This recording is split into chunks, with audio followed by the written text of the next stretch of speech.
గారు let me welcome you on stage. So me baby phone చేస్తుందా? Okay. Hi అండి, అందరికీ నమస్కారం అండి. ఇక్కడ ఉన్న పెద్దలందరికీ కూడా, ఈ సక్సెస్ మీట్కి వచ్చిన ఆడియన్స్ అందరికి కూడా నమస్కారం. బేసిక్ ఇందులో నేను ఒక క్లాస్మేట్ అయితే క్లాస్ అయిపోయే వరకే తోడుంటాడు, క్లాస్మేట్ మాత్రం మనం ఏదో ఒకటి అయ్యే వరకు తోడుంటాడు వాడు. అదే వాళ్ళిద్దరి మధ్య చెప్పాలంటే, క్లాస్మేట్ అనేవాడు మహా అయితే 2 పెన్నులు ఉంటే ఒక పెన్ను మనకిస్తాడు, కానీ క్లాస్మేట్ మాత్రం అప్పు చేసేనే ఇస్తాడు వాడి దగ్గర లేకపోయినా.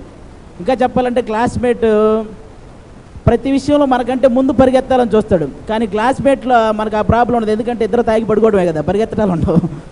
కాబట్టి నేను ఇందులో క్లాస్మేట్ని, నాతో పాటు సునీల్ గారు, సాయి ధర్మతేజ్ గారు, అప్పుడు మా ముగ్గురు కాంబినేషన్లో జరిగిన సీను ఎప్పుడు గుర్తు తెచ్చుకున్నా నాకు చాలా అప్పటికప్పుడు స్పాట్లో సునీల్ గారు దాన్ని ఇంప్రవైజ్ చేశాడు, ఒక డైలాగ్, అది చాలా బాగా ఇష్టం నాకు. థియేటర్లో కూడా నేను అంటే నాకు ఒక లవర్ ఉంటే, నీ లవర్ నేను అనుకుని నన్ను ఫోన్ చేయమంటారు, నేను వెంటనే నా లవర్ తాగదండి అని గ్లాస్ తీసుకుంటాను, నీకు చెప్పు ఉండదని ఆయన తీసుకుంటాడు మళ్ళీ.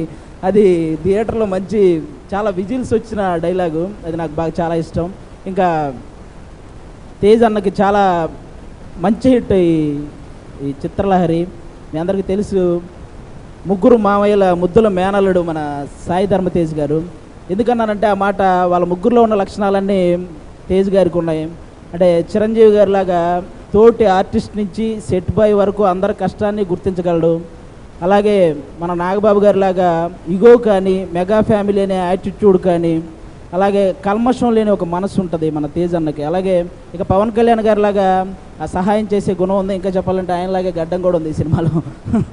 ఇంకా ఈ సినిమాల విజయంలో ముఖ్యమైన పాత్ర పోషించింది ఎవరంటే మన తిరుమల కిషోర్ గారి కథ, డైలాగ్స్ ఈ సినిమా విజయానికి మెయిన్ కారణాలు. ఫస్ట్ తిరుమల కిషోర్ గారి కథ, డైలాగ్స్, నెక్స్ట్ మన పోసాని గారికి, సాయి ధర్మతేజ్ గారికి మధ్య జరిగిన కాన్వర్జేషన్ కానీ, అలాగే సునీల్ గారు ఫస్ట్ టైం ఒక లెంగ్తీ రోలు, ఆయన హ్యూమర్తో చేసే ఆ కామెడీ కానీ, అలాగే నెక్స్ట్ వెన్నెల కిషోర్ గారి కామెడీ, ఇంకా మాలాంటి చిన్న చిన్న పాత్రలు, హీరో హీరోయిన్ పర్ఫార్మెన్స్, ఇవన్నీ కూడా మన చిత్రలహరి విజయానికి కారణాలు.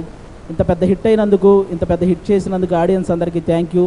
తేజ్ అన్నకి కంగ్రాట్స్, అలాగే తిరుమల కిషోర్ గారికి కూడా కంగ్రాట్స్. Thank you.